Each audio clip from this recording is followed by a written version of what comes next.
The Enigma of Motive: 10 Assassination Attempts on Public Figures with Unclear Reasons.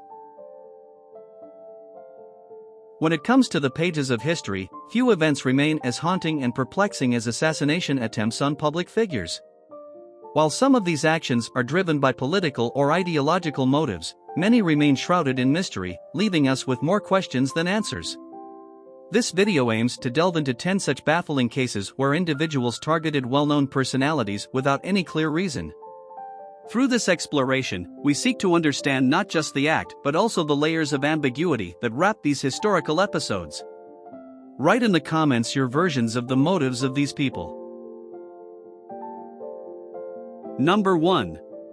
Lee Harvey Oswald and JFK, a maelstrom of theories and speculation. Lee Harvey Oswald altered the course of American history when he assassinated U.S. President John F. Kennedy on November 22, 1963, in Dallas, Texas.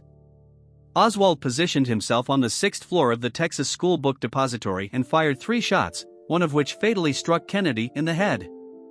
Oswald was captured later that day but was shot and killed by nightclub owner Jack Ruby on November 24, before any trial or in-depth interrogation could take place. Why no clear motive? Despite the release of the Warren Commission report in 1964, which suggested Oswald acted alone, his true motives have never been definitively established. Various theories ranging from Cold War espionage to mafia involvement have been put forward, but the absence of a full confession or trial leaves an unresolved mystery around his intentions. Number 2. Squeaky Fromm and Gerald Ford, a failed attempt with vague reasons. Lynette Squeaky Fromm, a fervent follower of Charles Manson, aimed her .45 caliber pistol at President Gerald Ford on September 5, 1975, in Sacramento, California. Secret Service agents tackled her before she could get a shot off. Interestingly, the investigation later showed that her pistol did not have a round in the chamber, meaning she could not have fired it even if she had tried. She was later sentenced to life imprisonment but was released on parole in 2009. Why no clear motive? While Fromm claimed that her attempted assassination was a protest against the environmental policies of the Ford administration, many believe that her motivations were muddled by her allegiance to Charles Manson and his apocalyptic views. Her reasoning, being more of a tangle of emotional and ideological confusions, doesn't present a coherent motive. Number 3. John Hinckley Jr. and Ronald Reagan, an obsession turned violent. On March 30, 1981, John Hinckley Jr. attempted to assassinate U.S. President Ronald Reagan in Washington, D.C., by firing 6 bullets from a .22 caliber revolver. The president was struck by a ricocheting bullet but fortunately survived. Hinckley's attack also injured 3 others, including Press Secretary James Brady, who sustained permanent brain damage. Hinckley was apprehended at the scene and subsequently tried. In 1982, he was found not guilty by reason of insanity and remained under psychiatric care until his release in 2016. Why no clear motive? Hinckley claimed to have orchestrated the attack to impress actress Jodie Foster, with whom he was infatuated. Although this may seem like a motive, it does not follow any rational logic. Hinckley's claim is often interpreted as a manifestation of his mental illness rather than a coherent reason for attempting to kill a sitting president. The fact that he was found not guilty by reason of insanity further complicates any effort to attribute a clear motive to his actions. Number 4. Sirhan Sirhan and Robert F. Kennedy, conflicting accounts and memory loss. Sirhan Sirhan, a Palestinian-born Jordanian, shocked the nation when he assassinated U.S. Senator Robert F. Kennedy on June 5, 1968.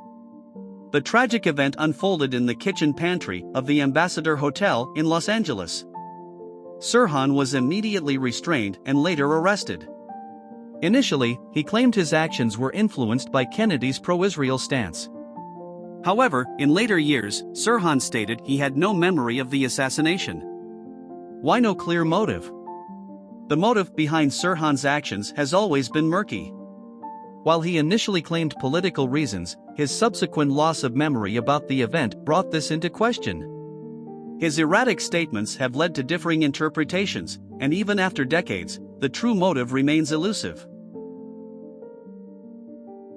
Number 5. Mark David Chapman and John Lennon, the enigma wrapped in a book. On the chilly night of December 8, 1980, Mark David Chapman fired 4 bullets into the back of John Lennon, one of the most iconic musicians of the 20th century, as he was entering his New York City apartment building. Chapman was immediately arrested at the scene, clutching a copy of J.D. Salinger's The Catcher in the Rye, which he claimed would explain his motivations. He was later sentenced to 20 years to life in prison. Why no clear motive? Although Chapman asserted that The Catcher in the Rye would clarify his actions, no clear motive has ever been convincingly deciphered from his obsession with the book. His actions and subsequent interviews have led to more questions than answers, making it difficult to pinpoint a single, rational motive for the killing. Number 6. Giuseppe Zangara and Franklin D. Roosevelt, a swift execution leaves questions unanswered. Giuseppe Zangara, an Italian immigrant, made a failed attempt to assassinate then-President-elect Franklin D. Roosevelt on February 15, 1933. The incident occurred in Miami, Florida, and led to the unfortunate death of Chicago Mayor Anton Cermak, who was in the company of Roosevelt. Zangara was hastily tried and executed on March 10, 1933, a mere 33 days after the assassination attempt. Why no clear motive? Zangara claimed to harbor a hatred for all rulers, yet his actions were so hastily punished that there was little time to delve into his psychological state or background. The swift trial and execution left many questions about his true motivations unanswered. His broad, almost philosophical disdain for authority figures doesn't provide a concrete motive for targeting Roosevelt specifically. Number 7. Jared Lee Loughner and Gabrielle Giffords, a mysterious rampage with unexplained motives. On January 8, 2011, a tragic event unfolded in a supermarket parking lot in Tucson, Arizona. Jared Lee Loughner opened fire on a crowd, specifically aiming at U.S. Representative Gabrielle Giffords. 6 people lost their lives, and another 13 were injured, including Giffords, who survived a gunshot wound to the head. Loughner was arrested at the scene and was later diagnosed with schizophrenia. In November 2012, he was sentenced to life in prison without the possibility of parole. Why no clear motive? Although there were initial attempts to link Loughner's actions to political extremism, these claims were largely debunked. His behavior leading up to the shooting was erratic, and he was later diagnosed with schizophrenia, complicating efforts to discern a clear motive for the attack. His mental health condition left many questions unanswered about why he specifically targeted Giffords or the gathering. Number 8. Charles Gutierrez and James Garfield, delusional ambitions lead to tragedy.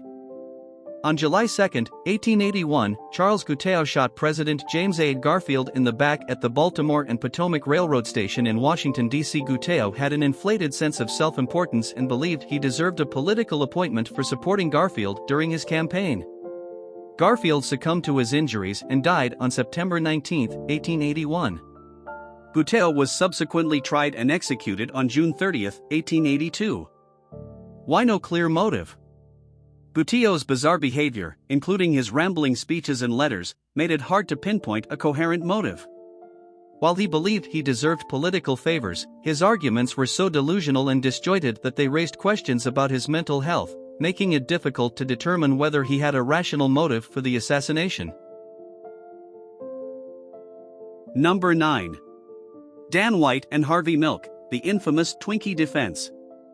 Dan White, a former San Francisco Board of Supervisors member, shot and killed Mayor George Moscone and Supervisor Harvey Milk on November 27, 1978. The killings took place inside San Francisco City Hall. During the trial, his defense attorneys argued that White's capacity for rational thought had been diminished by depression, popularly known as the Twinkie defense. This defense resulted in a conviction of voluntary manslaughter instead of first-degree murder. White was sentenced to 7 years and 8 months, but served just over 5 years before his release. Why no clear motive? While there was speculation that White's actions were politically motivated or stemmed from personal animus, the successful use of the Twinkie defense muddied the waters concerning his real intentions. His legal team argued that he was operating under diminished capacity due to his mental state, leaving the public and historians puzzled over his true motives for committing the murders. Number 10. Richard Lawrence and Andrew Jackson, the failed assassination with uncertain intent. On January 30, 1835, Richard Lawrence became the first person to attempt the assassination of a U.S. president when he targeted Andrew Jackson. The incident occurred outside the U.S. Capitol following a congressional funeral that both men had attended. Armed with 2 pistols, Lawrence aimed his weapons at Jackson and pulled the triggers. Astonishingly, both misfired. Despite the failure of both weapons, the implications were clear: Lawrence had intended to kill the president. Jackson, never one to back down from confrontation, charged at Lawrence with his walking stick. Lawrence was promptly apprehended and put on trial, where he was found not guilty by reason of insanity. Subsequently, he was committed to mental institutions and spent the rest of his life there, dying in 1861. Why no clear motive?